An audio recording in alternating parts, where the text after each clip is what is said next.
Hi everyone, welcome back. I'm here to help you unwind and relax tonight. I know many of you listen to these stories as you drift off to sleep. Before you get cozy, tell me where you're listening from and what time it is there. I always love hearing from you. Now, settle in. Story 1. The smell came first. It drifted through the hallway of Briarwood Apartments sometime after midnight. Faint at first, almost sweet. Then heavier, metallic. Wrong. Mrs. Alden in Unit 3A thought it was bad plumbing. Mr. Kessler downstairs blamed the trash chute again. By morning, 3 tenants had complained to management. By noon, someone called the police. Detective Mara Vale arrived at 2:17 p.m. She hated apartment buildings. Too many walls. Too many secrets pressed into drywall and carpet fibers. Too many lives stacked on top of each other, leaking into hallways in subtle, ugly ways. Briarwood Apartments stood at the edge of town, a faded brick complex built in the 1970s and never truly updated. The lobby smelled like old cleaner and damp carpet. The manager, a nervous man named Elliot Crane, met her near the mailboxes. "It's coming from the 3rd floor," he said, voice tight. "Unit 3B. Tenant hasn't been seen in maybe 4 days." Name: Leah Moreno, 26. Quiet. Paid rent on time. Mara nodded. 4 days. That was enough. She climbed the stairs slowly, boots heavy against worn carpet. The hallway on the 3rd floor felt warmer than the rest of the building. Stale. Pressurized. The smell was stronger now, sweet rot laced with iron. She stopped outside Unit 3B. The door was locked. No answer to her knock. "Maintenance key," she said. Elliot's hands shook as he slid it into the lock. The door opened 3 inches. The smell exploded outward. Elliot gagged and stumbled back. Mara stepped inside. The apartment was small, 1 bedroom, 1 bath, kitchenette, cheap furniture, blinds drawn, thick. And then she saw her. Leah Moreno was sitting upright on the couch, dressed, hands folded in her lap, head tilted slightly to the right.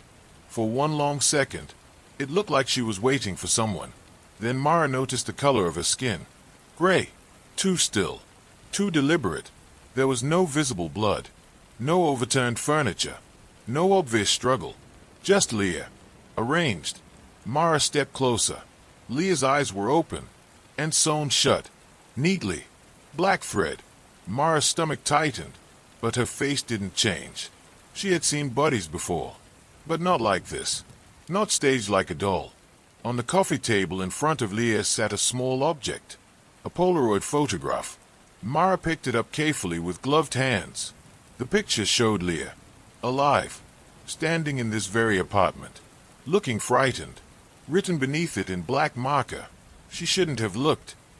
The medical examiner arrived 20 minutes later. Time of death estimated at 72 to 96 hours prior. Cause of death wasn't immediately clear. No visible trauma. No blood. But there were faint bruises around Leah's wrists. And something else. A small incision behind her left eye. Precise. Surgical. Whoever did this knew what they were doing, the ME muttered. Mara didn't respond. She was staring at the wall behind the couch. At first, it looked normal.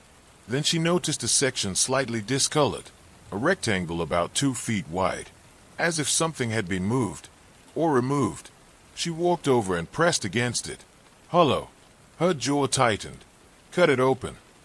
Inside the wall was a narrow cavity between Units 3B and 3C, and inside that cavity were wires, a tiny drilled hole, and the unmistakable remains of a hidden camera.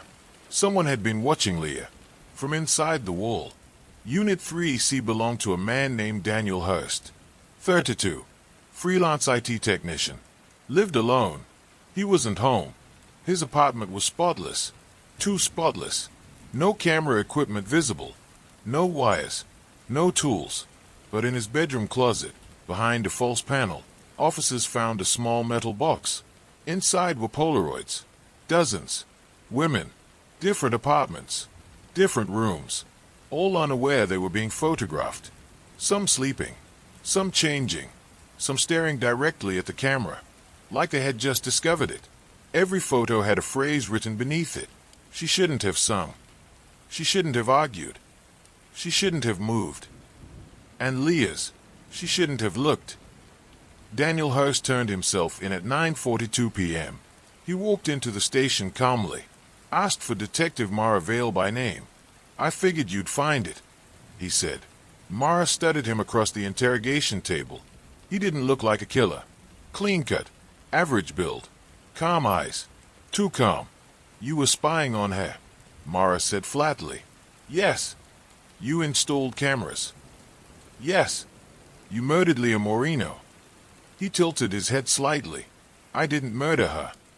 Mara slid the Polaroid across the table. He smiled faintly. "She wasn't supposed to die." Silence. "What does that mean?" Mara asked. Daniel leaned forward slightly. "You're looking in the wrong direction." An hour later, forensic results came back preliminary. Cause of death. Not strangulation. Not stabbing. Not blunt force trauma. Leah Moreno had died from acute cerebral hemorrhaging. Massive internal bleeding in the brain. Triggered by sound. Mara read the report twice. Sound-induced hemorrhage. She walked back into interrogation.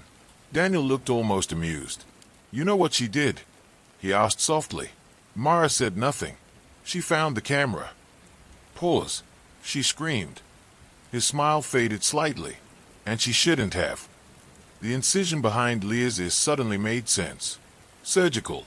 Precise. Something had been inserted. Something experimental. Something designed to react to sound. Daniel's voice dropped lower. "You think I'm the monster." He leaned back in his chair. "But I didn't build it." Silence stretched across the room. Mara felt it. The shift. This wasn't a voyeur who panicked. This was something else. Something organized. Something funded. "Who built it?" she asked. Daniel's eyes flicked toward the two-way mirror. Then back to her. "You really don't know." That night, Mara couldn't sleep. She kept seeing Leah on the couch. Sewn eyes. Arranged hands. Like a warning. Like a message. And the words written beneath the photo. She shouldn't have looked. At 3:12 a.m., her phone buzzed. Unknown number. She answered. Static. Then a voice. Calm. Measured. Watching. "You opened the wall, Detective Vale." Her blood ran cold. "We don't like that." Click. The line went dead. Mara stared at her dark ceiling. This wasn't Daniel acting alone. This was bigger.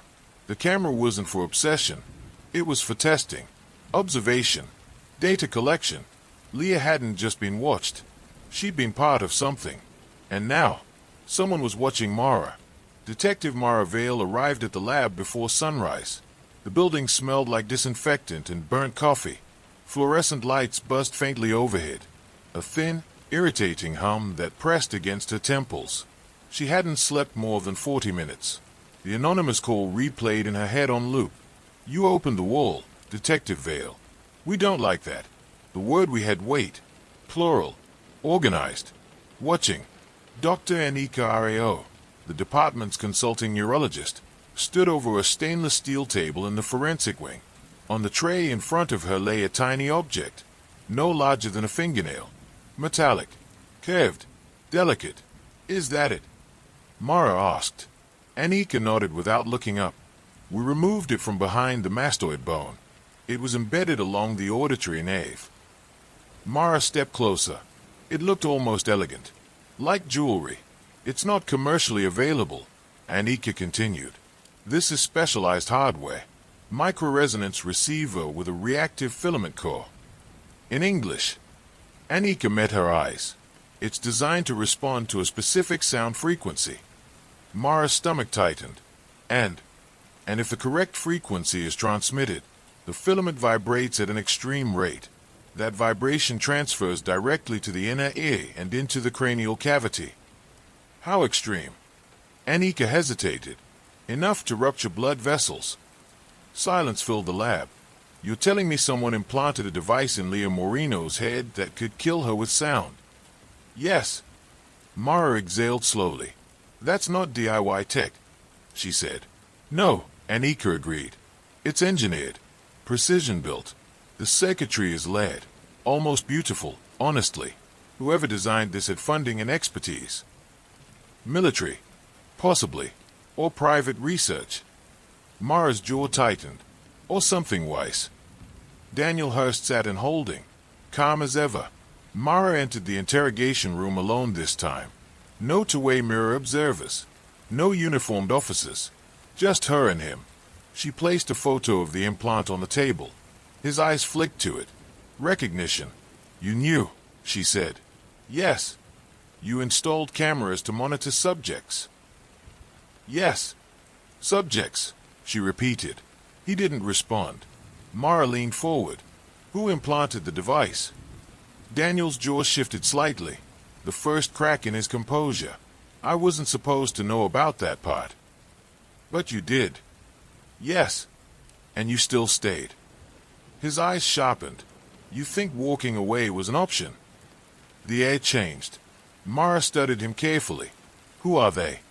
Daniel looked at the ceiling for a long moment, like he was calculating something. They call themselves Meridian. The word hung between them. Meridian what? Mara asked. Just Meridian. No suffix. No corporation listing. No public footprint. What do they do? Daniel's voice dropped lower. They test thresholds. Thresholds of what? Pain. Faith. Compliance. Mara didn't blink. Using sound. Using anything. By mid-morning, a warrant team was tearing apart Daniel's apartment. Hidden under the floorboards beneath his bed, they found a laptop sealed in plastic. Password protected. Encrypted. Cyber forensics worked fast. Within 2 hours, they cracked the outer layer. What they found wasn't amateur. Folders labeled. Subject 01, auditory response. Subject 02, environmental conditioning. Subject 03, visual stimulus adaptation. Leah Moreno was Subject 08. Each file contained surveillance logs, heart rate data, audio recordings, behavioral notes. Mara scrolled through Leah's file. Day 1, subject unaware. Baseline data collected. Day 12, subject displays elevated stress levels during high-frequency environmental hum. Day 21, subject notices minor wall distortion. Day 22, subject attempts visual inspection. Day 23, subject discovers camera. And then, Day 23, 1842. Trigger event initiated. Mara's pulse thudded in her ears. There was an attached audio file. She hesitated, then pressed play. At first, nothing. Then, a piercing tone. High, almost beyond hearing. It made her teeth ache instantly. She yanked off the headphones. What the hell was that? The tech beside her muttered. Mara stayed at the screen. That, she said quietly, is what killed her. At 1:16 p.m., dispatch reported another body. Different building. 4 blocks away. Studio apartment. Victim, female, 34. Name, Carla Nguyen. Mara's heart sank. When she arrived, the scene felt eerily familiar. Carla sat at her kitchen table. Back straight. Hands folded. Eyes sewn shut. Black thread. Identical stitching. On the table in front of her, a Polaroid. Written beneath. She shouldn't have listened. Mara felt something dark settle in her chest. Behind Carla's another incision. The killer wasn't panicking. He wasn't cleaning up loose ends. He was continuing the experiment. Back at the lab, Anika examined the second implant. Different calibration, she said. Mara stiffened. What does that mean? The internal frequency range is slightly adjusted. Higher tolerance threshold. So they are refining it. Yes. Mara closed her eyes briefly. They're improving it. Daniel watched her carefully when she retained. There's another one, she said. He didn't look surprised. They don't stop because you arrest one contractor. Contractor? Yes. You. He shook his head slightly. I was field tech. Installation and monitoring. I never controlled triggers. Who did? He hesitated. Then, they call him architect. The word felt colder than Meridian. Name, Mara demanded. I don't know it. Face. I've never seen him. Communication was routed. Voice masked. Mara studied him carefully. You're scared of him. For the first time, Daniel looked genuinely uneasy. You should be too. That night, Mara returned to Briarwood Apartments. The building was quiet now. Police tape across 3B. Unit 3C gutted. But she wasn't here for Daniel. She stood in the hallway and listened. There it was. Faint. Almost imperceptible. A hum. Low. Steady. She followed it. Past 3B. Past 3C. To the far end of the hall. Unit 3F. Vacant. Or supposed to be. The hum grew slightly stronger near the door. She crouched. Placed her ear against it. The vibration was subtle. Mechanical. Deliberate. She stepped back and drew her weapon. Called for backup. When they forced the door open, the apartment was empty, except for a folding table in the center of the room. On it, a transmitter. Compact. Active. Connected to a laptop. Streaming data. From multiple buildings. Multiple units. Across the city. Mara stayed at the screen. A grid of live audio waveforms, each labeled with a number. Subject 09. Subject 10. Subject 11. And counting. Her stomach dropped. This wasn't localized. It was expanding. A citywide frequency test. And then, the laptop screen flickered. The waveforms froze. A new message appeared. White text on black background. Detective Vale. She felt the air thin around her. The text continued. You are interfering with calibration. Her jaw tightened. Trace it. She ordered the tech behind her. The message changed again. Would you like to hear what compliance sounds like? The speakers on the laptop crackled. Mara lunged forward. Too late. A sharp, violent tone burst from the speakers. She ripped the cord from the wall. Silence slammed into the room. Everyone stood frozen. Then her phone rang. Unknown number. Again. She answered. The same calm voice. Measured. Controlled. You're very close now, detective. Who are you? She demanded. A pause. You may call me architect. Her pulse roared. You're killing people. No, he replied smoothly. We are discovering limits. Of what? Of obedience. Silence. You can't hide forever, she said. A faint, almost amused breath on the other end. You're already inside the structure. Click. The line went dead. Mara stood in the dark apartment, staring at the blank laptop screen. Subject 09. Subject 10. Subject 11. She wasn't just chasing a killer. She was inside an experiment. And someone had just confirmed she was part of it. The second body wasn't posed. That was what unsettled Detective Mara Vale the most. Leah Moreno had been arranged, seated upright, eyes sewn shut, hands folded like a porcelain doll. It had been deliberate, ritualistic. But this one looked discarded. The call came at 6:18 a.m. from a patrol officer responding to a wellness check in a townhouse complex near the river. The victim's name was Caroline Weaver, 31, a software engineer who hadn't shown up for work in 3 days. Mara arrived to find yellow tape fluttering in the wind. Inside, Caroline lay on her bedroom floor. No staging, no sewing, no folded hands. But the incision behind her left ear was identical, precise, surgical, calculated, and her ears were bleeding. Forensics confirmed it within hours. Acute cerebral hemorrhage, same as Leah. But Caroline's skull showed something new. Microfractures along the inner bone near the auditory canal. Not caused by blunt force. Not by impact. By vibration. High-intensity vibration. Like a sonic blast, the medical examiner muttered. But contained. Focused. Mara felt her pulse slow into that cold, analytical rhythm she knew too well. Leah screamed. Caroline. No neighbors reported hearing anything unusual. No scream. No struggle. So why was Caroline's skull fractured from sound? Unless she hadn't screamed. The sound had come from somewhere else. Daniel Hurst sat in holding, calm as ever.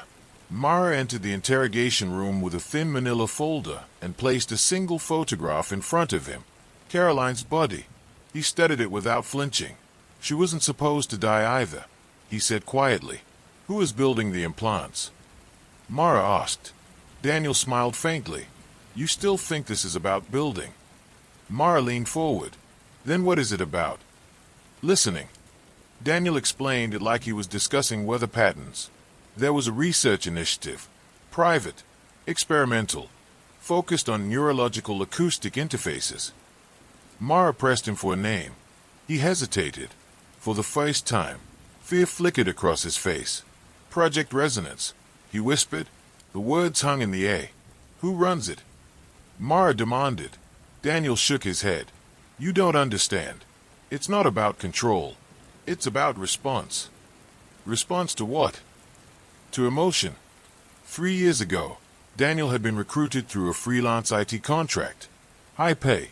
Confidentiality agreements thicker than textbooks. He was tasked with installing surveillance equipment, environmental data collection tools, inside selected apartments. He wasn't told the full purpose at first, only that the subjects were volunteers in a neurological study. They weren't volunteers, Mara said flatly. Daniel's jaw tightened. No, he admitted. The implant behind the ear wasn't a bomb. It wasn't a listening device. It was a receiver, designed to react to specific sound frequencies tied to heightened emotional states, panic, terror, rage. The idea, according to Daniel, was to study how extreme emotion impacted neural pathways in real time. The implant would detect vocal stress patterns, measure brain response, and transmit the data back. But something went wrong, Mara said. Daniel looked at her steadily. They pushed the frequency too high. In Leah's case, her scream had triggered the implant into overload. A cascade of internal vibration. Massive hemorrhage. Caroline's case was different. She hadn't screamed. The frequency had been triggered remotely. Someone had activated it. Deliberately. Mara stood slowly. So Leah was an accident, she said. And Caroline? Daniel swallowed. Caroline was proof. Back at the station, Mara pulled property records. Both Leah and Caroline had moved into their apartments within the last 6 months. Both units had recent maintenance renovations. Both buildings had been acquired by the same real estate holding company 2 years prior. Silver Arc Properties. Mara dug deeper. Silver Arc had no visible board members listed publicly. It was a shell corporation under a larger research investment group headquartered 2 states away. Name, Helix Dynamics. The name stayed something in the back of her mind. She'd heard it before. But where? That evening, Mara visited Daniel again.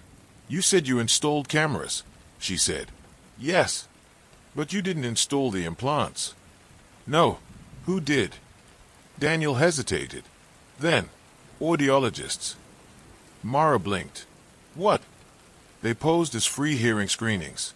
Offered tenants complimentary wellness checkups. Mara felt her stomach drop. Routine hearing exam. Daniel continued. Small injection behind the ear. Patients were told it was an anti-inflammatory booster. And they never questioned the incision. They were told mild swelling was normal. Mara closed her eyes briefly. How many? How many subjects? She asked. Daniel's voice was barely audible. 27. 27. Mara felt the weight of that number settle into her bones. Leah, Caroline, 25 others walking around with experimental implants inside their skulls. She moved fast. Emergency warrants were issued. Hospitals notified. Public health alerts drafted carefully to avoid panic. But it was already too late. At 11:43 p.m., another call came in. This one from across town. A man in his 40s had collapsed at home while arguing with his wife. Dead before paramedics arrived. Incision behind left ear.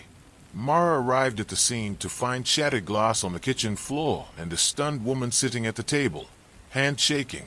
We were just arguing, the wife whispered. He yelled, and then he just... She made a choking motion. Mara stepped into the hallway and pressed her back against the wall. 3 dead in less than a week. The implant wasn't just malfunctioning. It was being weaponized. At 2:06 a.m., Mara received another call. Unknown number again. She answered this time without hesitation. You're escalating, the calm voice said. Her pulse didn't change. You killed him, she replied evenly. A soft chuckle. He killed himself. By yelling. By reaching a decibel threshold. Mara's jaw tightened. You're testing emotional spikes. A pause. You're learning quickly, detective. Who are you? Silence. Then, we are trying to understand the architecture of fear. The line clicked dead again. The next morning, Mara requested a full background report on Helix dynamics. What she found unsettled her more than the bodies. Helix had defense contracts, military research ties, neural adaptation studies, and one name surfaced repeatedly in funding reports. Dr. Adrian Kessler, neuroscientist, acoustic cognition specialist, former professor, disappeared from academia 5 years ago, now listed as Chief Innovation Officer for Helix. Mara stayed at the name. Kessler, Mr. Kessler downstairs in Leah's building, the tenant who had complained about the trash chute. She felt the pieces shift. By noon, a warrant was issued for Unit 1C at Briarwood Apartments. Mr. Kessler's apartment. It was empty. Too empty. Furniture gone. Computer equipment removed. Walls freshly painted. But in the bedroom closet, forensic techs found something disturbing. A portable frequency emitter. Small. Compact. Military grade. Daniel Hurst was brought back into interrogation. Mara dropped a photograph of the emitter onto the table. He stared at it. They weren't supposed to activate it outside lab conditions, he whispered. They did, Mara replied. Daniel looked up at her, truly afraid now. You don't understand, he said. The frequency doesn't just kill. What does it do? It conditions. According to Daniel, early trials showed that repeated low-level frequency exposure altered emotional response patterns. Subjects became more compliant, less reactive, more suggestible. The lethal spikes were a side effect, a flaw, but not the goal. Mara's mind raced. 27 subjects, conditioned, altered, and now someone escalating the tests. Why? Because the project was being shut down, or because it had succeeded. That night, Mara stood outside Briarwood Apartments again.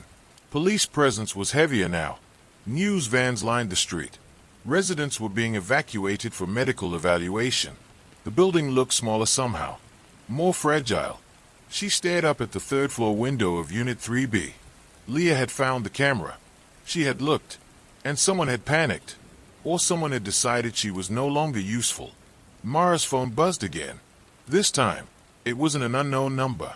It was a text. No sender ID. Just an image. A live camera feed. Grainy. Black and white. Her own apartment. Her living room. Empty. Below the image, a message. You shouldn't look either. Mara didn't hesitate. She drew her weapon and ran to her car. Her apartment was 10 minutes away. 8 with lights and sirens. She didn't use them. She didn't want whoever was watching to know she was coming. When she reached her building, everything looked normal. Quiet. Still. She climbed the stairs slowly. Unlocked her door. Entered silently. Nothing seemed disturbed. But the air felt different. Charged. She scanned the walls. The vents. The smoke detectors. Then she saw it. A tiny hole near the ceiling corner. Barely visible. Her pulse slowed. She stepped onto a chair and pressed her finger against the drywall. Hollow. Behind it, a faint red blinking light. Watching. Her phone vibrated again. Unknown number. She answered. You moved faster than expected, the voice said calmly. Where's Dr. Kessler? She demanded. A pause. You're closer than you think. The line went dead. Mara stared at the blinking red light in her wall. They weren't just testing subjects anymore. They were studying her. Her reactions. Her pace. Her fear threshold. She exhaled slowly. Then she smiled. Because for the first time, she wasn't afraid. She was angry. And anger didn't spike the same frequencies as fear. The camera in Mara Vale's wall blinked twice before going dark. Not disconnected. Not broken. Disabled remotely. They were watching her reaction. Testing response time. Measuring her breathing. Tracking her pulse. Mara stepped down from the chair slowly, resisting the instinct to rip the wall open immediately. That was what they expected. An emotional spike. A rash move. Instead, She turned off the lights. Then she sat on her couch in silence. If they were studying fear, she would give them nothing. At 6:12 a.m., forensic techs dismantled the drywall.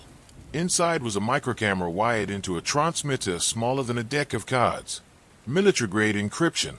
The same frequency signature found in the portable emitter recovered from Mr. Kessler's abandoned apartment. Dr. Adrian Kessler, Chief Innovation Officer of Helix Dynamics, and former neighbor to Leah Moreno. Mara stood in her kitchen while technicians bagged evidence. His escalating, her partner, Detective Owen Shaw, said quietly. His accelerating, Mara corrected. Shaw frowned. Difference. Escalation is panic. Acceleration is confidence. By mid-morning, financial analysts from the department's cybercrime unit had traced Helix Dynamics shell corporations.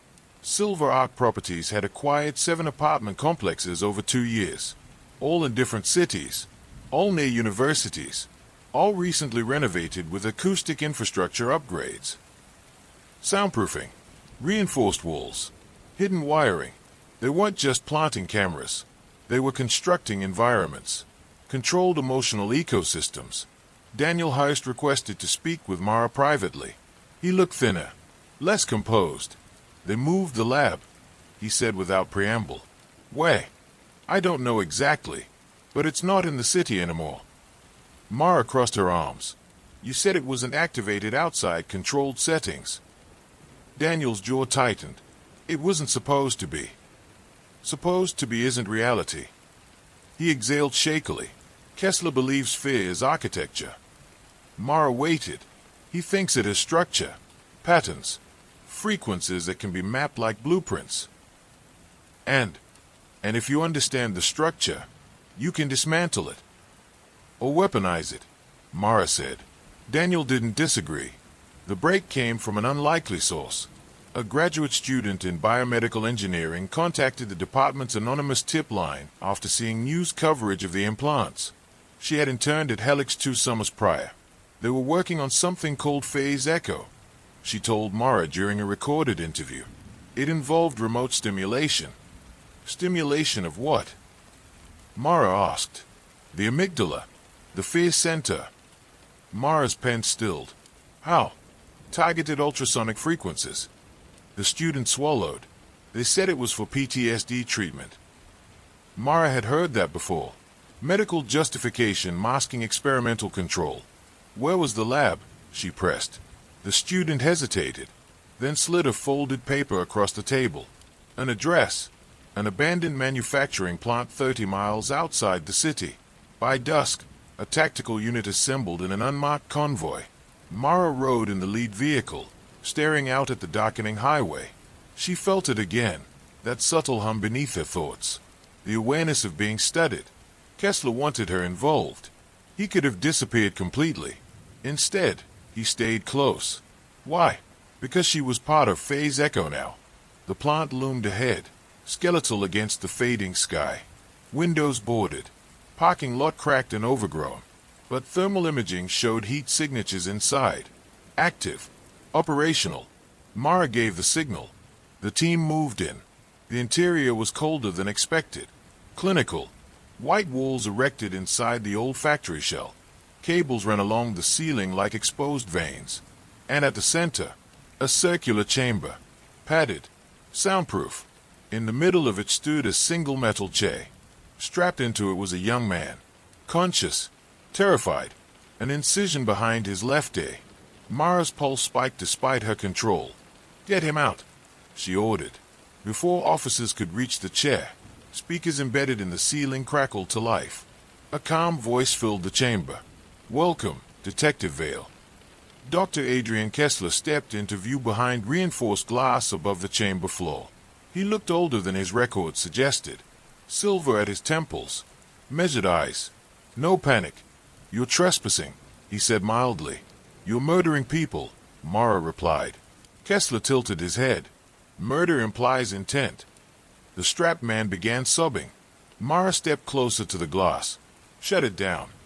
Kessler's gaze flicked toward a console beside him. You're here to understand, he said. So understand. He pressed a button. A low hum vibrated through the chamber. Not loud, almost imperceptible. The young man stiffened. His breathing accelerated. Heart rate monitor beside the chair began climbing. "Stop it!" Mara shouted. The hum shifted. Higher. Sharper. The man screamed. And then, silence. He slumped forward. Blood trickled from his ears. Mara's world narrowed. She signaled the team. The glass barrier shattered under ballistic rounds. Chaos erupted. Officers flooded the upper level. Kessler didn't run. He simply stood there, hands folded behind his back. "Observe," he said calmly as they cuffed him. Paramedics confirmed it minutes later. The man was alive. Barely. Brain activity unstable but present. "You won't die," Kessler said as he was led past Mara. The frequency was calibrated below hemorrhagic threshold. She grabbed his collar. "You're experimenting on human beings." He met her gaze steadily. "Yes." Back at the station, Kessler requested to speak with her alone. Mara obliged. He sat across from her without visible restraint. "Why escalate?" she asked. "Because Phase Echo was being shut down." "By whom?" "Investors. They lack imagination." "You killed 3 people." "2," he corrected. Leah was an anomaly. Caroline. A proof of concept. Mara's fists tightened beneath the table. "You think fear is architecture," she said. "It is," Kessler replied evenly. "Every emotional state has measurable structure. Fear is the most consistent. And you want to dismantle it." "No," he said softly. "I want to own it." Kessler leaned forward slightly. "Imagine a soldier who does not freeze under fire. A witness who does not crumble under interrogation. A civilian population resistant to panic during crisis." "You're not building resilience," Mara said coldly. "You're building obedience." He smiled faintly. "Semantics." An alarm blared suddenly through the station. Shaw burst into the interrogation room. "Helix servers just activated remotely," he said urgently. "We're getting signals from implants all over the city." Mara felt ice slide down her spine. "How many active subjects?" 23 confirmed. Kessler leaned back in his chair. "You came to shut down the lab," he said quietly. "But Phase Echo is decentralized." Reports flooded in within minutes. A college student collapsed in a lecture hall. A grocery store cashier fainted mid-shift. A rideshare driver veered off the road after screaming uncontrollably. The frequencies weren't lethal, but they were active, triggered simultaneously, citywide. Mara stared at Kessler. "You're proving you don't need a lab," she realized. He didn't deny it. "The architecture exists in the signal," he said calmly, "not the building." Cybercrime traced the signal origin, not from the plant, not from Helix headquarters, from multiple cell towers, piggybacking on public infrastructure, encrypted bursts embedded in ordinary transmissions. "You turned the entire city into a speaker system," Mara said. Kessler's eyes glinted. "Sound is everywhere, Detective." Outside, sirens wailed across the city.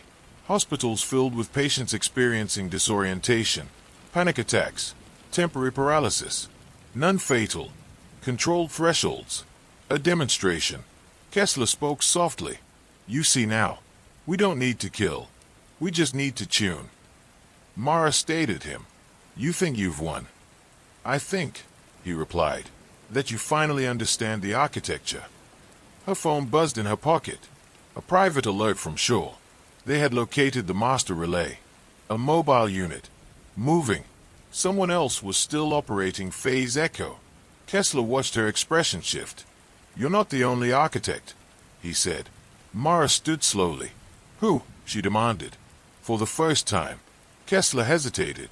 "Fear," he said quietly, "is contagious." She left the interrogation room without another word. Outside, Shaw handed her a tablet. GPS tracking showed a signal hub moving toward downtown, toward the densest population grid. If the thresholds were raised, the casualties would multiply exponentially. Mara slid into the passenger seat of an unmarked SUV. Lights on. No sirens. Her pulse steady. Anger, not fear. She would not give them what they wanted.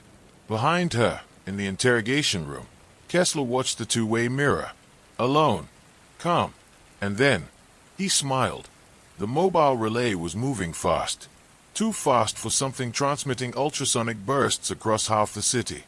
Mara stared at the tablet in Shaw's hands as the GPS cut through traffic like a blade. It's rerouting through commercial corridors, Shaw said. High pedestrian density. Crowd amplification, Mara replied.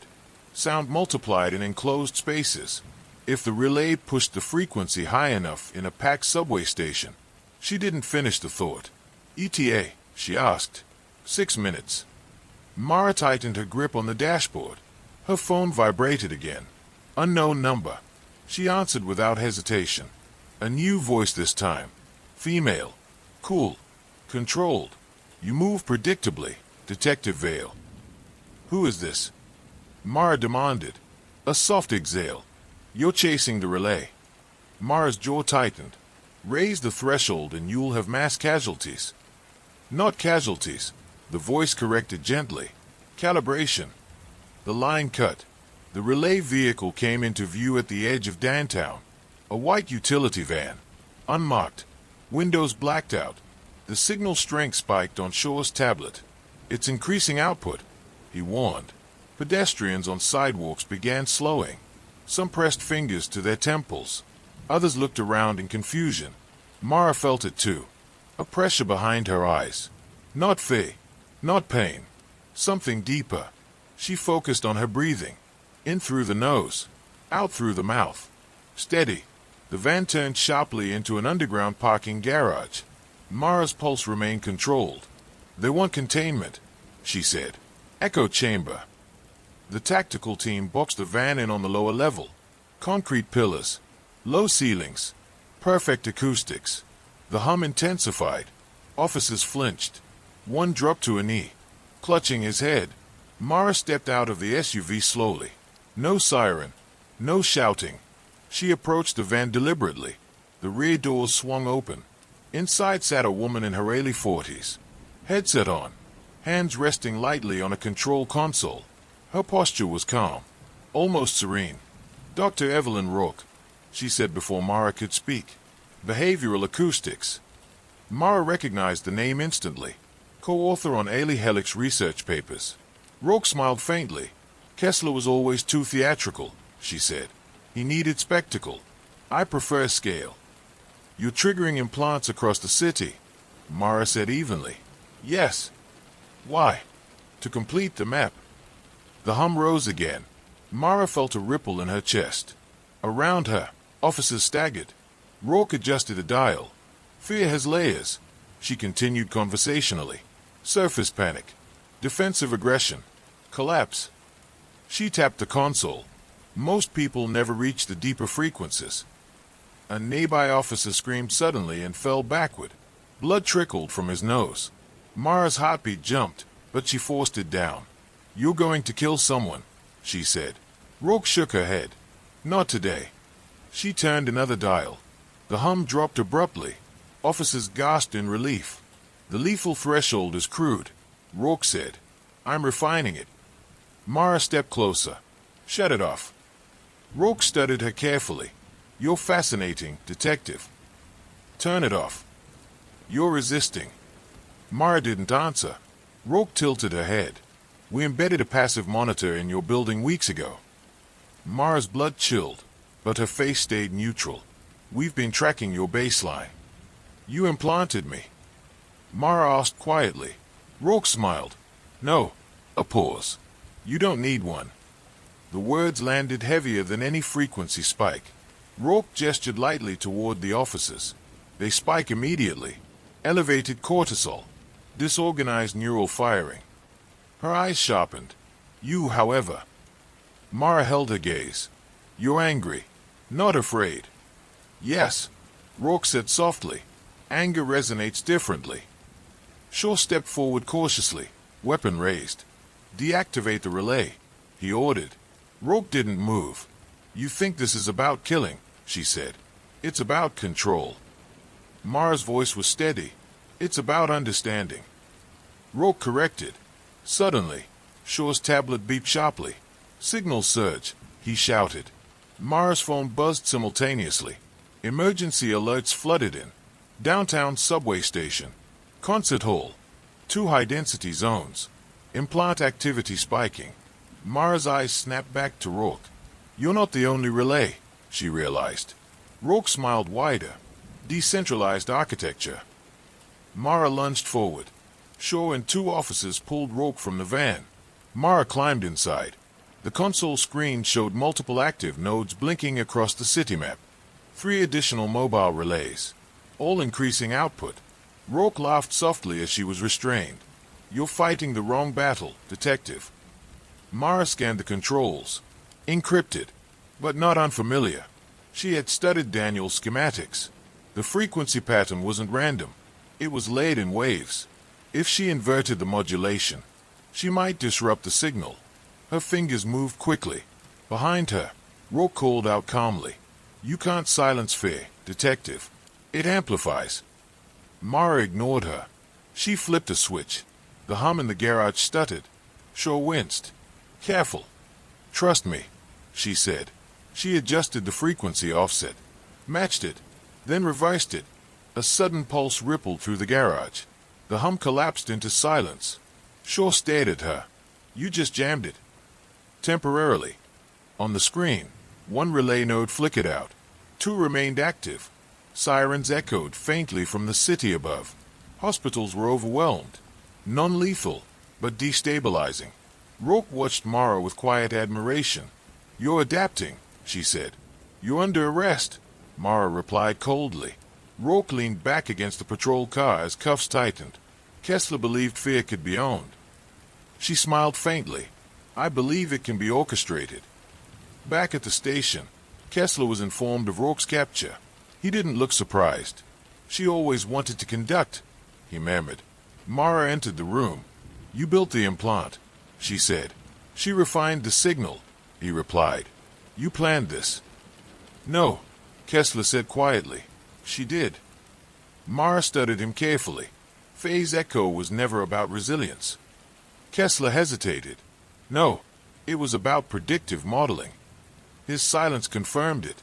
"You wanted to predict behavior based on fear responses." "Yes." "And Rourke?" "She wants to induce it." A tech rushed in. "Detective, remaining relays just spiked." Mara's heart kicked once, but she kept control. Locations: 1 near the subway station, 1 inside the concert venue. Evacuations: in progress, but signal strength is climbing. Kessler spoke softly behind her. "She's pushing toward hemorrhagic threshold." Mara turned slowly. She said, "Not today." Kessler met her gaze. "Evelyn believes in proof." Mara ran. The subway station was chaos. Commuters stumbling up stairwells. Some crying. Some disoriented. A few bleeding from ears. The frequency was higher here, contained by tile walls and low ceilings. Mara forced her breathing steady. "Find the relay." She scanned the platform. A maintenance cart. Unattended. Signal strongest neared. She sprinted forward. The hum sharpened. Pain lanced behind her eyes. Not fear. Pressure. She reached the cart. Inside, a compact emitter wired to the station speaker system. Ingenious. Terrifying. She ripped open the panel. Adjusted the modulation manually. Lowered the gain. The hum dipped slightly, but not enough. Above ground, the concert venue node surged simultaneously. The frequencies overlapped. Interference patterns. Amplification. Mara's vision blurred for a split second, then steadied. Anger. Hold on to anger. She reversed polarity. The emitter sparked, then went dark. Silence flooded the station. At the concert hall, SWAT neutralized the second relay minutes later. Citywide signal strength plummeted. Hospitals reported stabilization. No confirmed fatalities. Barely. Back in interrogation, Rourke sat composed. "You improvised beautifully," she said to Mara. "You nearly killed dozens," Mara replied. Rourke shrugged lightly. "Threshold experiments are delicate." Mara leaned forward. "Why involve me?" Rourke's eyes softened slightly. "Because you are the control." "Explain." "You're resistant." Mara's jaw tightened. You don't spike. You don't fracture. She leaned closer. We needed to understand why. The room fell silent. Mara's mind raced backward. The cameras in her apartment. The monitoring. The measured calls. You weren't just studying the subjects, she realized. You were studying me. Rourke nodded once. You've experienced trauma before. Mara's expression didn't change. But inside, something shifted. How do you know that? She asked quietly. Rourke's smile was almost sympathetic. We screened law enforcement profiles before selecting apartment complexes. Mara's pulse slowed. Calculated. They chose Briarwood because of me, she whispered. Rourke didn't answer. She didn't need to. In the adjacent room, Kessler watched through the glass. For the first time, he looked uncertain. Mara didn't react when Rourke said it, but the words followed her out of the interrogation room like a shadow. You are the control. The hallway outside felt narrower than usual. Fluorescent lights hummed faintly overhead, a normal, harmless sound. Yet after days of frequency spikes and engineered resonance, every vibration felt suspect. Shaw caught up to her. You okay? I'm fine. You don't look fine. She stopped walking. They chose Briarwood because of me. Shaw stared at her. What? They screened law enforcement profiles. Rourke said it. That doesn't mean. It means they didn't randomly plant those complexes. Her voice was calm. Too calm. They built a test grid around a variable. You. Yes. Shaw ran a hand over his face. Why you? Mara didn't answer immediately, because she already knew. 15 years earlier. Warehouse fire. Hostage situation gone wrong. She had been a patrol officer then. 24. 2 victims trapped inside. 1 child survived. 1 didn't. The building collapsed while she was still inside. Pinned under debris. Smoke inhalation. Heat. Panic. She remembered the sound most of all. The roaring collapse. The scream cut short. She hadn't screamed. She hadn't frozen. She had moved. Slowly. Methodically. Even as the ceiling fell. Psych evaluations later described her as emotionally compartmentalized under extreme stress. Commended. Promoted. Profiled. Rourke hadn't been guessing. They had studied her. Back in interrogation, Kessler requested another meeting. Mara obliged. He looked less composed now. Less certain. You didn't tell her, she said.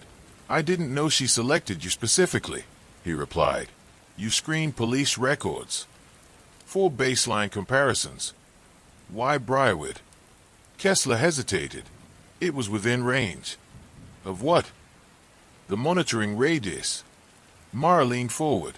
You embedded passive sensors in that building long before Liam moved in. Yes. And you tracked my physiological responses. Yes. Without an implant. Yes. Silence. You wanted to know why I don't spike. Kessler studied her with something like academic fascination. Most people experience fear as chaos. You experience it as compression. Her eyes narrowed. Explain. You narrow. Focus. Emotional output stabilizes instead of escalating. She didn't like how precisely he described it. You were mapping resistance, she said. Yes. And Rourke. She wants to eliminate it. The implication settled heavily. If Rourke could identify what made someone resistant to engineered fear, she could design frequencies to break it. A tech analyst entered abruptly. Detective, we've been going through Helix's seized service. Find something. There's another layer. Mara felt her spine straighten. Define layer. Phase echo wasn't just implants and mobile relays. The analyst turned the screen toward her.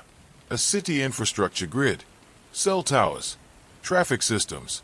Public announcement networks. All capable of ultrasonic transmission bursts. Mara's pulse stayed even. They embedded it into municipal systems. Not fully, the analyst clarified, but enough nodes remain active that someone with access could reactivate segments. Rourke? Shaw asked. She's in custody, Mara replied. The analyst hesitated. There's remote access authorization still running. From where?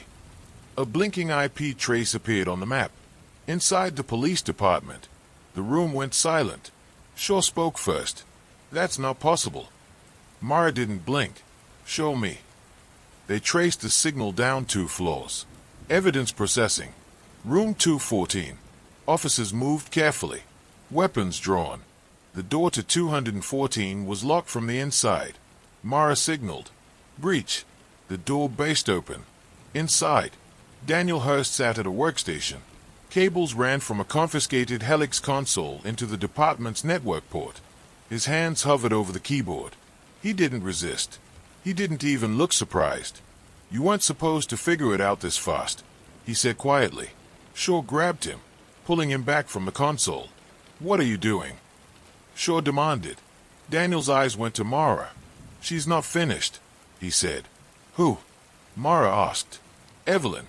Rourke's voice echoed faintly from the hallway behind them. She always adapts, Daniel. Mara turned sharply. Rourke stood there, uncuffed. 2 officers unconscious at her feet. How? Shaw breathed. Rourke held up a small handheld emitter. Low-level burst. Disorientation only. She smiled faintly. You see how quickly structure collapses. Mara's pulse remained steady. You're outnumbered. Not conceptually. Rourke stepped into the room. Daniel's face crumpled. I tried to shut it down, he said to Mara. But she convinced me. Rourke tilted her head. Daniel understands now. Understands what? Mara demanded. That fear isn't the enemy. Rourke's gaze sharpened. Unpredictability is. The room felt electrically charged. Rourke moved toward the console. No more lethal thresholds, she said calmly. Just alignment. Alignment with what? Mara asked. With you. Mara's stomach tightened slightly. You escalating toward my baseline.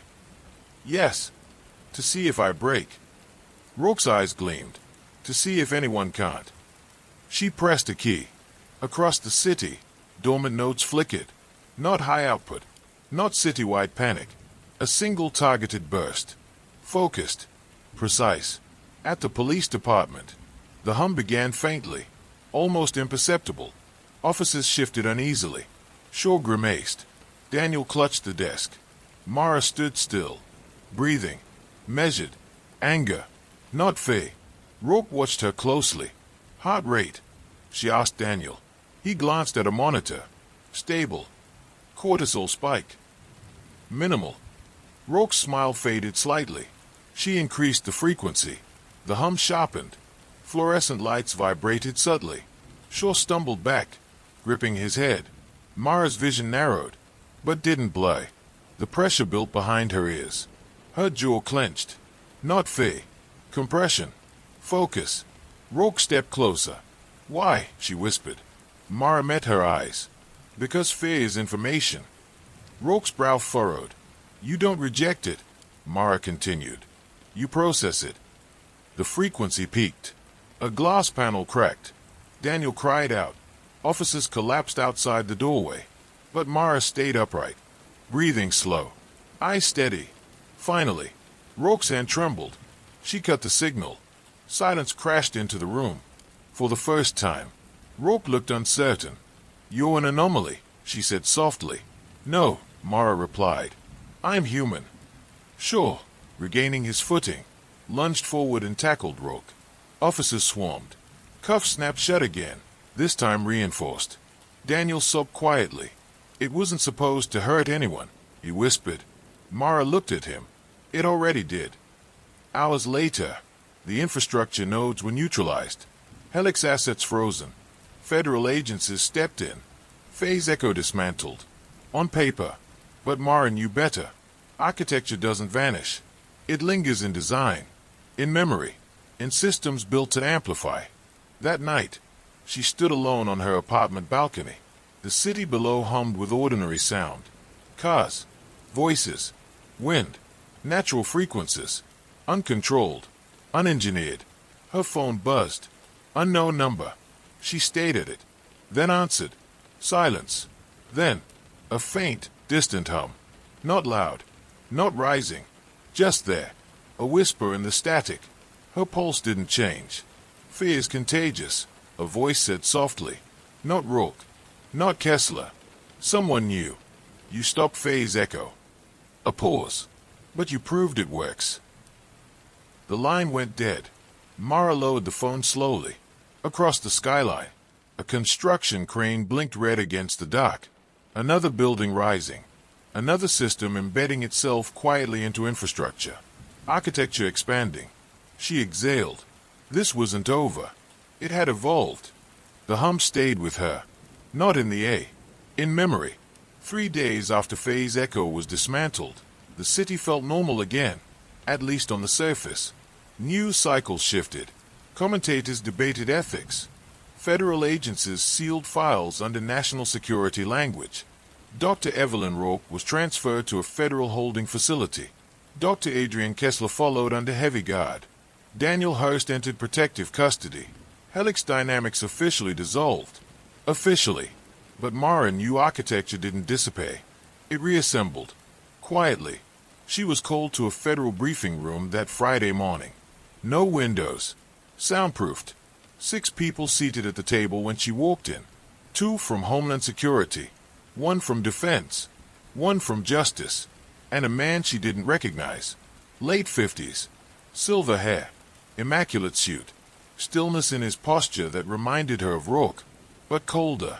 Detective Vale, he said smoothly. Thank you for coming. You have something I need, Mara replied. He smiled faintly. I suspect we both do. He introduced himself. Graham Voss. No title. No agency. Just a name. Mara Saturday. Faye's Echo funding originated from a private research trust. One of the federal agents began. We traced that trust yesterday. The agent turned the folder toward her. At the top of the page. Voss Strategic Development Initiative. Mara didn't look at Voss. You financed Helix, she said. Yes. Why? He folded his hands calmly. Because fear governs civilization more than law ever has. The room went still. You were building a weapon, Mara said flatly. I was building stability. She finally looked at him. You killed people. I financed research. Rourke pushed boundaries. You funded her. I funded innovation. The defense representative leaned forward. Mr. Voss came to us voluntarily. Mara's eyes narrowed. Why? Voss answered himself. Because the project evolved beyond its initial scope. And what was the initial scope? Predictive crisis modeling. Mara didn't blink. And the evolved scope. Voss's gaze sharpened. You. Silence fell heavily across the table. You weren't just observing my resistance, Mara said quietly. You were studying replication. Yes. The word landed like a stone. You believe you can engineer what I have. I believe, Voss corrected, that resilience is scalable. It's not a frequency. No, he agreed. It's architecture. He slid a thin file across the table. Her name printed on the tab. Inside, psych evaluations from her early career. Body cam footage from the warehouse collapse. Heart rate telemetry from Briarwood Apartments. Data. Charts. Comparative analysis. You've been profiling me for years, she said. Only passively, Voss replied. Until recently. Why me? He leaned back slightly. Because you didn't fracture. Sure. Seated beside her, shifted uncomfortably. What do you want now? He asked. Voss's eyes never left Mara. Partnership. Mara almost laughed. You think I'd work with you? I think, Voss said calmly, that you want to prevent the next Rourke. And you think funding more research accomplishes that? I think controlled research is safer than rogue experimentation. She leaned forward. You lost control the moment people died. Voss didn't flinch. On the contrary, he said softly, we learned exactly where control fails. The Homeland Security agent interjected. There are foreign entities already attempting similar research. Mara's jaw tightened. You're telling me this is a race? Voss nodded once. Architecture spreads. She closed the file. You built Faye's Echo. I funded it. You studied me. Yes. You want to replicate me. Yes. Her pulse remained steady. Anger, not fear. Voss noticed. He always noticed. That's precisely it, he said quietly. You process threat without amplification. She stood. I process it without losing myself. And that, Voss replied, is invaluable. 2 hours later, Mara left the building without signing anything. Outside, the city air felt sharper. Shaw caught up to her. They're serious. I know. If someone else builds phase echo, they will. He exhaled. So what do we do? Mara stayed at the skyline. We find out how far this architecture already spreads. That night, a package arrived at her apartment. No return address. Inside, a small audio recorder and a handwritten note. Prototype Session 1. Her pulse didn't change. She pressed play. The recording began with static. Then, a familiar hum. But laid differently. Not escalating. Not sharp. Almost harmonic. Underneath it, a voice. Her voice. From years ago. Bodycam audio from the warehouse collapse. Breathing steady. Issuing commands. Measured. Focused. The hum beneath it shifted subtly with her tone. A modulation pattern. Engineered to mirror her baseline. She stopped the recording. Her phone buzzed immediately. Unknown number. She answered. You hear it? Voss asked calmly. You synthesized my response pattern. Yes. Why send it to me? Because we succeeded. She felt something colder than anger. You replicated it. Partially, he said. In controlled subjects. How many? 6. Alive. Not hemorrhaging. Not collapsing. Their fear responses dampened. Stabilized. You're conditioning people, she said. We're strengthening them. You're altering them. We're enhancing resilience. Her gaze drifted to the city lights. You don't get to decide what fear should look like. Voss's voice softened slightly. Society already does. The line clicked off. The next morning, a new incident hit the news. A hostage standoff downtown. Armed suspect barricaded inside a bank. Negotiators expected volatility. Instead, one of the hostages disarmed the suspect calmly, methodically, without visible panic. Security footage showed something uncanny. The hostage movements were precise. Breathing steady. Voice measured. No tremor. No spike. Mara watched the footage in silence. Behind the hostage left a faint surgical mark.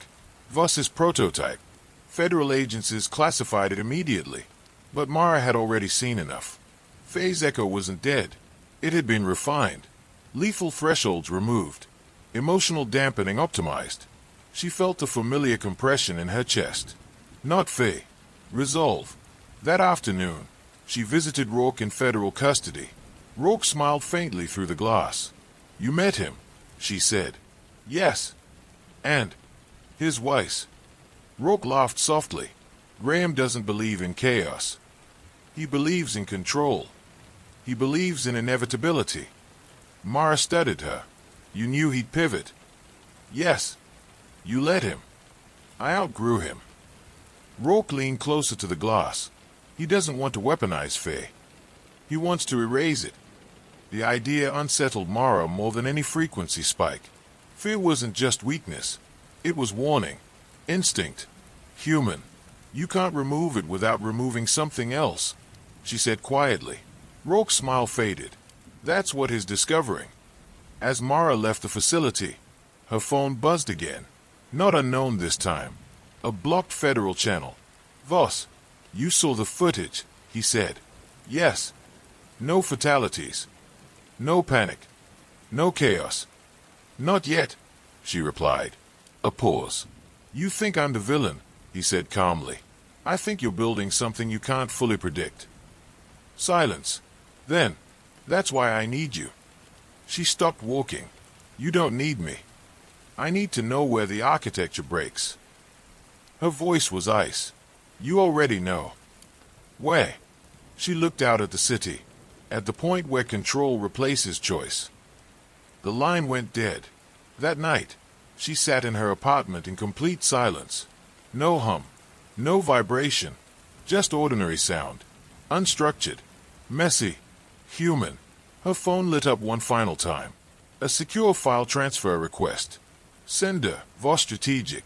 Subject line, Prototype 7. She didn't open it. Not yet. But she knew what it meant. He wasn't replicating her. He was iterating, refining. And she was no longer the control variable. She was the blueprint. Mara didn't open the file immediately. Prototype 7. The word sat on her phone screen like a quiet threat. Iteration implied improvement. And improvement implied someone had already survived 6 versions. She poured a glass of water, sat at her kitchen table, let the room settle into silence. No hum, no engineered vibration, just the faint ticking of the wall clock. Human sound. Imperfect. She opened the file. A video loaded. Interior, conference room. Government seal on the wall. 5 officials seated at a table. National security briefing. The camera angle was from the far corner. Security footage. At the head of the table sat a woman Mara recognized instantly. Secretary of Homeland Security. Behind her left a nearly invisible incision scar. The footage timestamp was from 2 days ago. The briefing topic, public response preparedness following the Helix incident. One official raised concerns about public panic if details of Phase Echo became widely known. The secretary responded calmly, measured, unshaken. There will be no panic, she said. We will guide the narrative. Her heart rate monitor, subtle biometric overlay in the corner of the footage, remained steady, even when a staffer whispered about potential liability exposure. Even when the words unauthorized human experimentation were spoken. No spike, no tremor. Her effect was optimized. Mara felt something colder than fear. She scrolled down. Attached, medical clearance form. Confidential. Signed under a private research waiver. Sponsor, Voss Strategic Development Initiative. Date, 6 weeks prior. Her phone buzzed. Voss, you're expanding upward, Mara said before he could speak. Resilience scales best at decision-making levels, he replied calmly. You implanted a cabinet official. She volunteered. Under what context? National security briefings. Mara exhaled slowly. You're embedding architecture into power. I'm stabilizing it. She stood and walked to her window. The city looked unchanged. But power structures rarely look different from the outside. You said 6 prototypes, she said. Yes. And this is 7. Yes. What changed? A brief pause. We integrated your modulation profile. Mara's jaw tightened. You synthesized my emotional pattern. We refined it. You don't refine humanity. We refine performance. She hung up. The next morning, she requested access to Prototype 7's trial documentation through federal channels. Denied. Classified above her clearance. That alone told her everything. Shaw leaned against her desk. They are protecting it. Of course they are. You're thinking something. Yes. What? If they've embedded this into federal leadership. She met his eyes. Who else? 2 days later, an international summit convened downtown. World leaders. Security layers thick. Mara wasn't assigned to it, but she watched from her office as coverage streamed silently across a muted television. During a tense press exchange, a foreign delegate made an aggressive accusation regarding experimental technology within U.S. borders. Normally, such accusations triggered visible tension, defensive posture, elevated tone. Instead, the Secretary of Homeland Security smiled calmly. We are committed to public safety and ethical innovation, she said evenly. No shift in voice, no sign of agitation. Behind her, another official. Mara leaned closer to the screen. The Director of National Intelligence. She zoomed in digitally. Left A. Same faint mark. 2. Not 1. 2 Prototype 7 subjects at the highest levels of national security. Her phone vibrated again. Voss didn't wait. You see the efficiency. I see infiltration. I see stability. You see obedience. Incorrect, he replied calmly. They retain autonomy. We dampen volatility. She ended the call and drove directly to the Federal Detention Center. Rourke was waiting behind glass. You look troubled, Rourke observed lightly. He embedded Prototype 7 into cabinet-level leadership. Rourke's smile widened. Ah, you knew. I suspected. You don't seem surprised. I'm impressed. Mara leaned forward. You don't fear what he's building. Rourke's eyes sharpened. He's not building a weapon. He's building a filter. Mara frowned. Explain. Rourke tilted her head. Evelyn Rourke built escalation. Lethality. Thresholds. Her tone shifted slightly. Graham Voss builds dampening. He's erasing spikes. Yes. He thinks he's preventing chaos. Yes. And you? Rourke's smile returned faintly. I think he's creating something worse.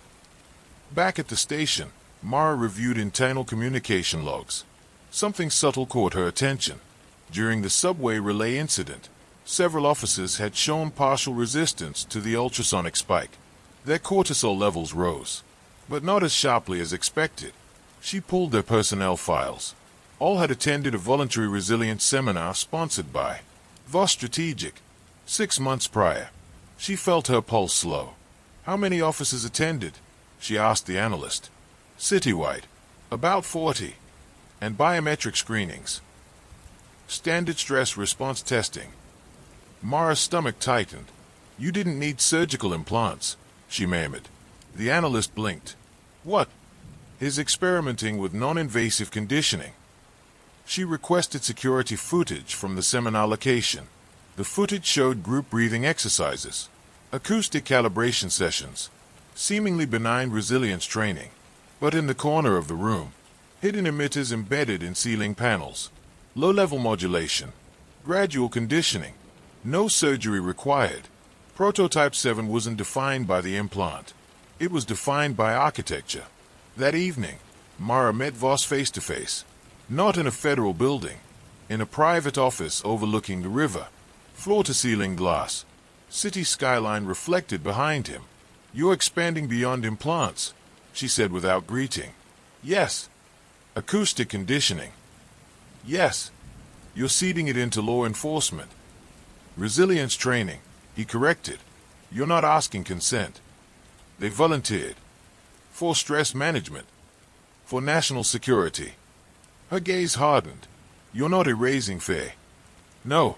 You're editing it. Yes. He stepped closer to the window. Civilization fractures when fear escalates unchecked. You're not eliminating escalation, she said.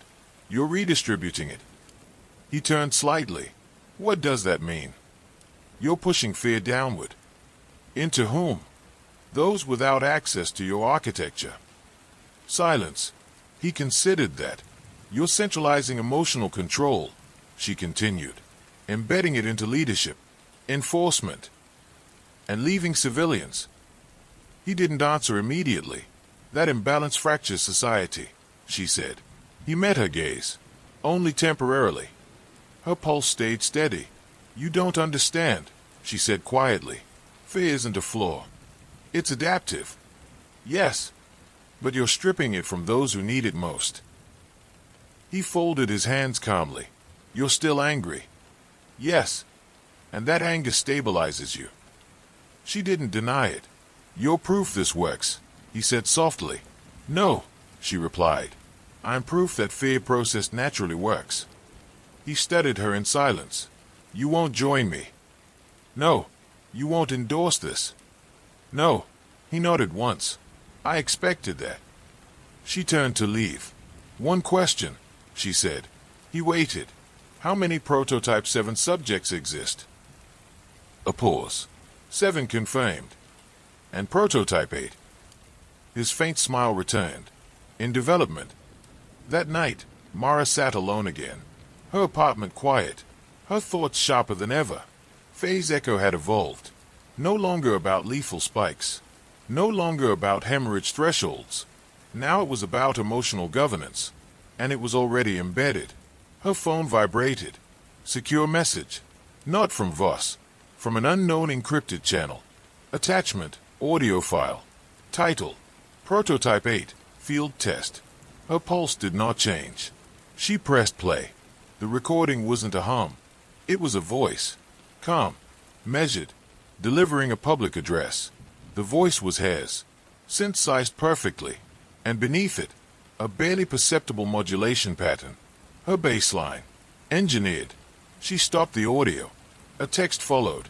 If resilience can be replicated, so can leadership. Her eyes moved slowly to the dark reflection in her window. Someone was no longer studying her. They were replacing her.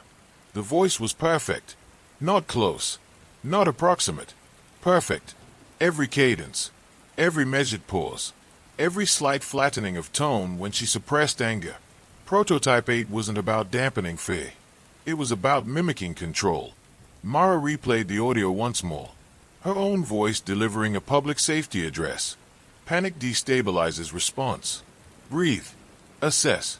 Act. Underneath it, buried in the waveform, she could see the modulation layer. Subtle ultrasonic reinforcement engineered to synchronize with the speaker's vocal rhythm. A carrier frequency. Invisible, but active. If broadcast publicly, it wouldn't hemorrhage anyone. It would align them. Gently, gradually. She felt something new then. Not anger. Not fear. Recognition. This wasn't about stabilizing leaders anymore. It was about manufacturing them. At 6:40 a.m., Shaw walked into her office holding a tablet. You need to see this. She turned the screen toward her. News footage from overnight. A mid-level state senator giving a press conference after a transportation crisis. The senator had been known historically for volatile speeches. Emotional. Reactive. But now, calm. Composed. Measured breathing. No tremor. Behind the left ear, a faint surgical line. Mara didn't blink. How long? She asked. Implant confirmed 2 weeks ago. Classified medical procedure. Sponsored. Shaw nodded once. Voss strategic. Mara stood. This isn't just leadership conditioning, she said. It's behavioral standardization. Shaw frowned. You think he's trying to build a template? I think he already has one. Her name echoed silently in her own head. By noon, she was back in Voss's office. This time, she didn't sit. You synthesized my voice, she said. Yes. You're embedding modulation into public broadcasts. Yes. You're conditioning civilians without consent. He studied her carefully. It's not coercion. It's influence. All communication is influence. Not like this. He moved to a side monitor and activated a projection. A city grid appeared. Overlaying it, broadcast transmission towers, emergency alert systems, public address networks. If a crisis emerges, he said calmly, panic spreads faster than information. And what if we could precondition response to remain calm? You don't get to precondition free will. We already do. She stared at him. Education, law, media, he continued. All shape response architecture. You're skipping the human part. I'm refining it. Her jaw tightened. What is Prototype 8? He hesitated. Then, leadership redundancy. The phrase settled heavily. Explain. If key figures are incapacitated, emotionally or physically, response fractures. So you create backups. Yes. Trained. Conditioned. With my baseline. Yes. The cold clarity hit her. You're building replicas. Not replicas. Continuity models. You're replacing people. I'm ensuring stability. Her phone buzzed. Incoming alert. Location ping. Downtown courthouse. Live address beginning in 2 minutes. Speaker listed. Detective Mara Vale. Her blood ran cold for the first time in days. That's not possible, Shaw muttered. Mara didn't wait. By the time she reached the courthouse plaza, a crowd had gathered. Media vans, cameras, podium set up under city seal. And standing behind it, same height, same haircut, same posture, Voice calm and steady as microphones amplified it across the plaza. Public trust requires emotional clarity, the duplicate said. Mara stopped at the edge of the crowd. Her pulse remained controlled, but the world felt slightly off balance. The modulation beneath the speech was subtle. She could hear it now. A laid hum. Not aggressive. Not spiking. Stabilizing. People in the crowd stood unusually still. Listening. Not agitated. Not restless. Aligned. Shaw whispered beside her. That's not CGI. No, Mara said quietly. It's surgical. Prototype 8 wasn't synthetic audio. It was a person. Conditioned. Trained. Voice modulated. Behaviorally patterned after her psychological profile. A living template. She pushed through the crowd. Security blocked her path. The duplicate glanced toward her. Their eyes met. Identical stillness. Identical measured breath. But something was missing. Depth. The duplicate continued speaking. Fear is information. Panic is distortion. Her own words, taken from interrogation transcripts.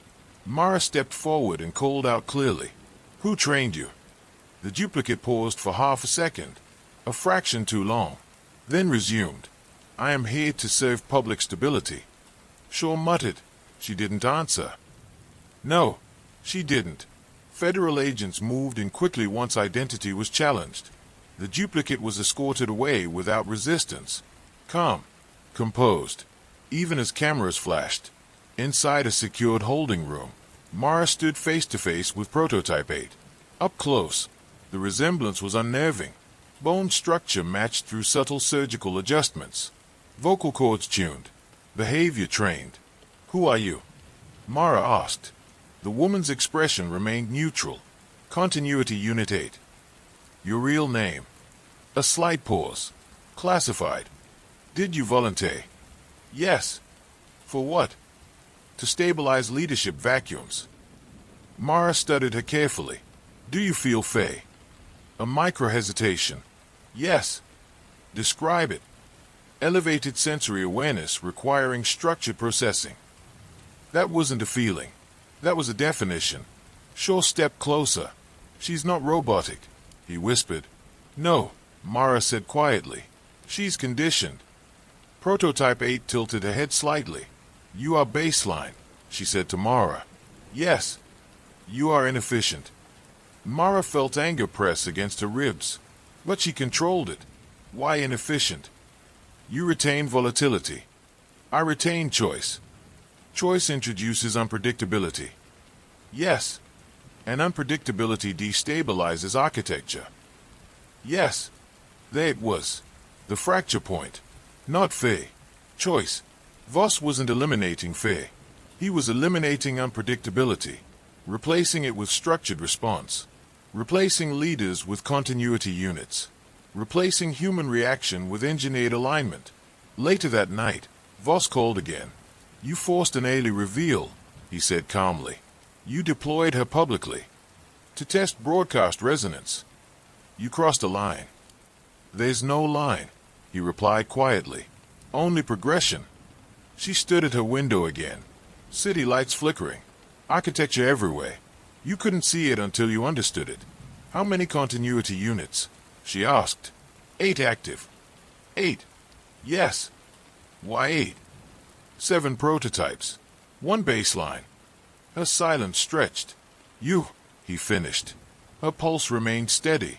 You think I'm part of this? You are. I didn't consent. You don't need to. She ended the call. Her reflection in the glass looked unchanged. But she understood something now. Prototype 8 wasn't her replacement.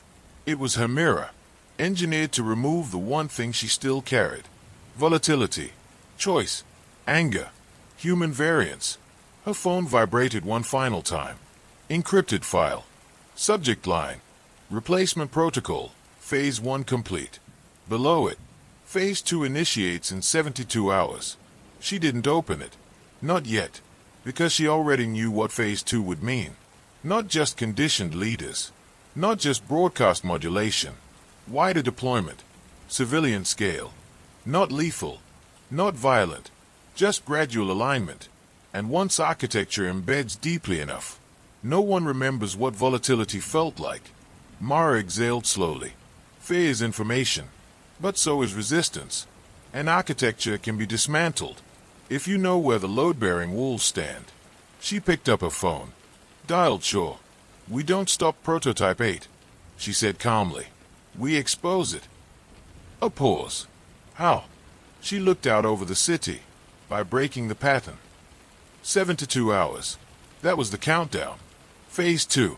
Mara stood in the operations room at 2:13 a.m., staring at a map of the city layered with signal routes, emergency broadcast nodes, cellular carriers, transit PA systems, digital billboards. Architecture. Not steel. Not concrete. Signal. And at the center of it, her voice.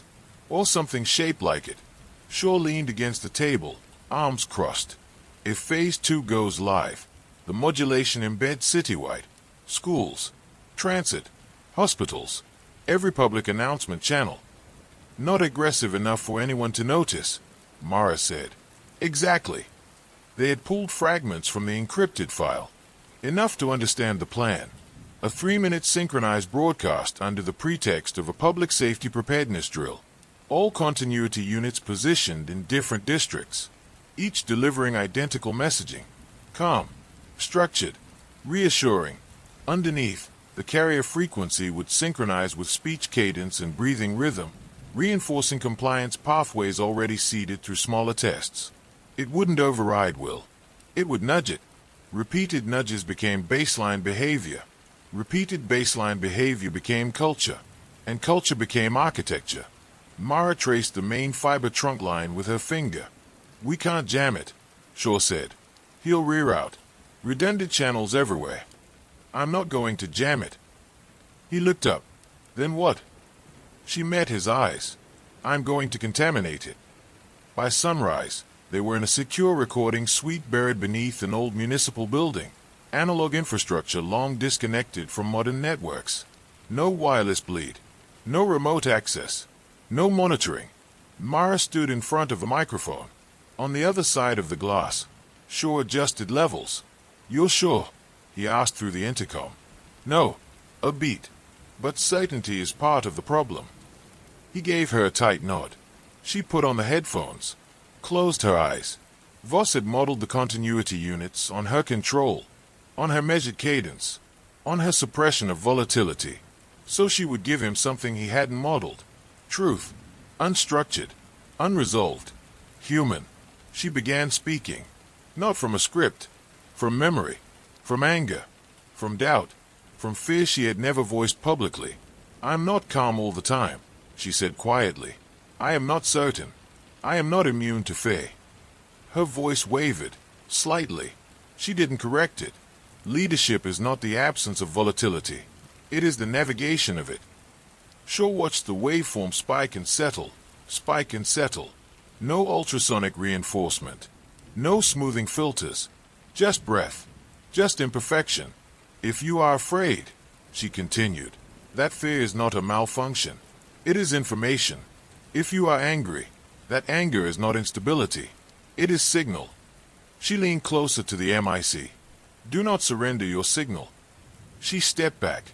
Silence in the room. Shaw swallowed. That's not going to stabilize anyone. It's not supposed to. They didn't need to override Voss's broadcast. They only needed to intersect it. At precisely the right moment, Shaw had found the seam. Even in the most redundant network, transitions existed. Milliseconds where synchronization recalibrated between towers. Tiny gaps. But architecture relied on timing. And timing could fracture. Phase 2 began at exactly 12 p.m. The city screens flickered. Transit announcements paused mid-sentence. Emergency tones chimed softly across public systems. On courthouse steps, in hospital lobbies, in subway platforms. 8 identical figures stepped forward. Continuity units. Perfect posture. Perfect breath. Perfect cadence. Citizens. They began in unison. Mara stood in the analog control room, watching live feeds. Her own face repeated 8 times across the grid. It was disorienting, like looking into a hole of mirrors. Public resilience depends on structured response, the unit said calmly. In the plaza downtown, people stilled, breathing slowed. Heart rates, if measured, would show subtle synchronization. The carrier frequency activated. Invisible. Lead. Effective. Shaw's hand hovered over the manual trigger. 3 seconds to seam, he said. Mara didn't blink. 2. On screen, one of the units turned her head slightly. Micro-adjustment to camera glare. Flawless. 1. Now, the injection wasn't loud. It wasn't disruptive. It slid into the synchronization gap like a blade between ribs. Across the city, the continuity units continued. Fear's distortion. But beneath them, another voice emerged. Not laid perfectly. Not aligned. Raw. I am not calm all the time. The unit's cadence faltered. Milliseconds. But enough. The carrier frequency depended on rhythm. Mara's recording didn't match it. It broke it. On subway platforms, commuters blinked. In hospital corridors, nurses looked up. The units attempted recalibration. Panic destabilizes. I am not Satan, Mara's voice continued. And neither are you. A visible glitch rippled across digital billboards. The modulation waveform, designed for smooth reinforcement, encountered variance, human variance, and variance could not be predicted linearly. In his private control center, Adrian Voss watched the feeds fracture. He didn't raise his voice, but his jaw tightened. Isolate the interference, he ordered. Technicians scrambled. It's analog injection, no return path. Override. We can't stabilize the carrier. The rhythms are colliding.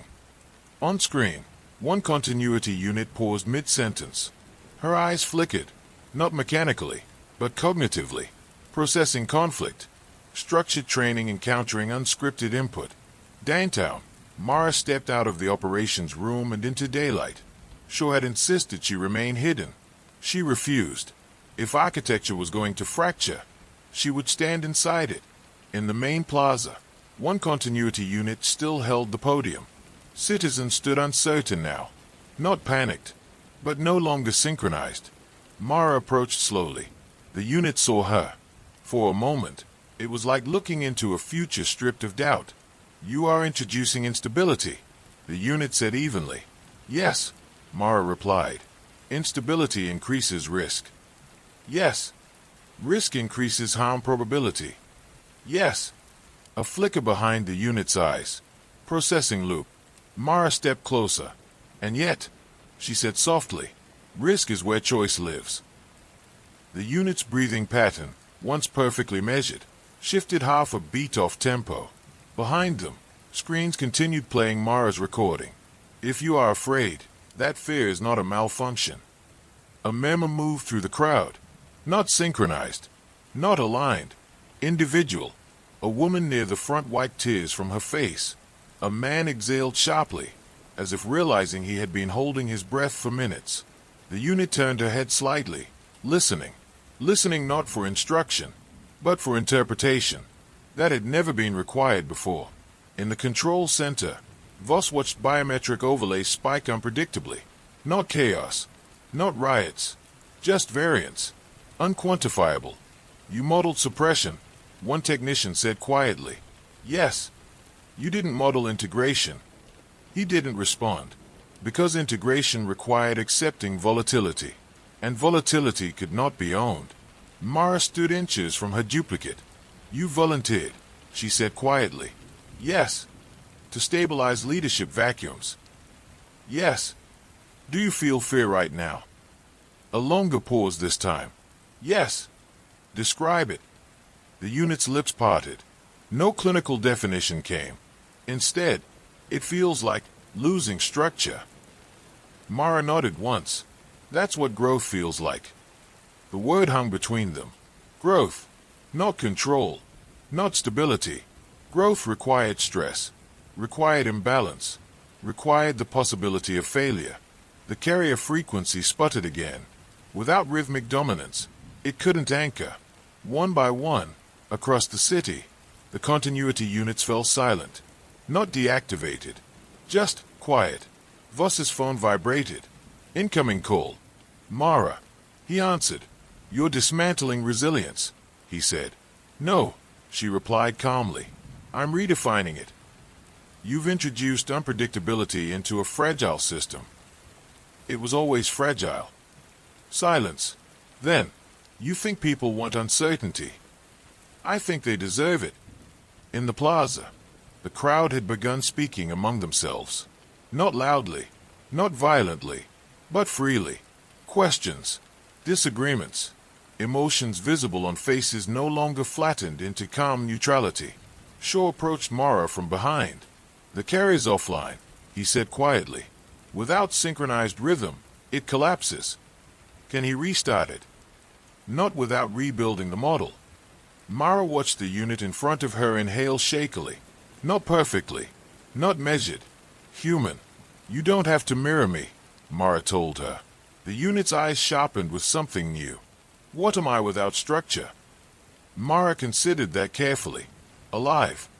That evening, official statements flooded media outlets. Voss Strategic announced a technical anomaly during a resilience demonstration. Oversight committees demanded inquiry. Medical boards began investigating elective neural modulation procedures tied to political figures. The architecture hadn't collapsed, but it had cracked.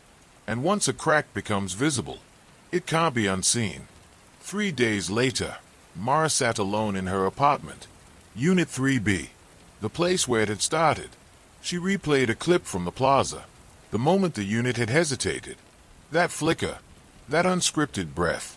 Architecture had assumed humans were flaws to be corrected. But flaws were friction. And friction generated heat. Heat generated light.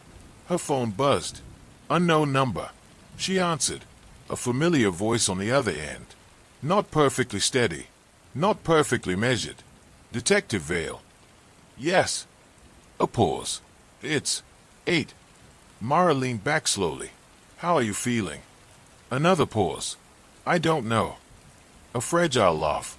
I don't have a definition for it yet. Mara allowed herself a small smile. That's okay. Silence stretched between them. Not uncomfortable. Just open. What happens now? 8 asked. Mara looked around her apartment. At the cracks in the ceiling paint. At the uneven hum of the refrigerator. At the distant city noise rising and falling without synchronization. Now, she said quietly, we'll learn how to be unpredictable. Outside, somewhere in the city, a siren wailed.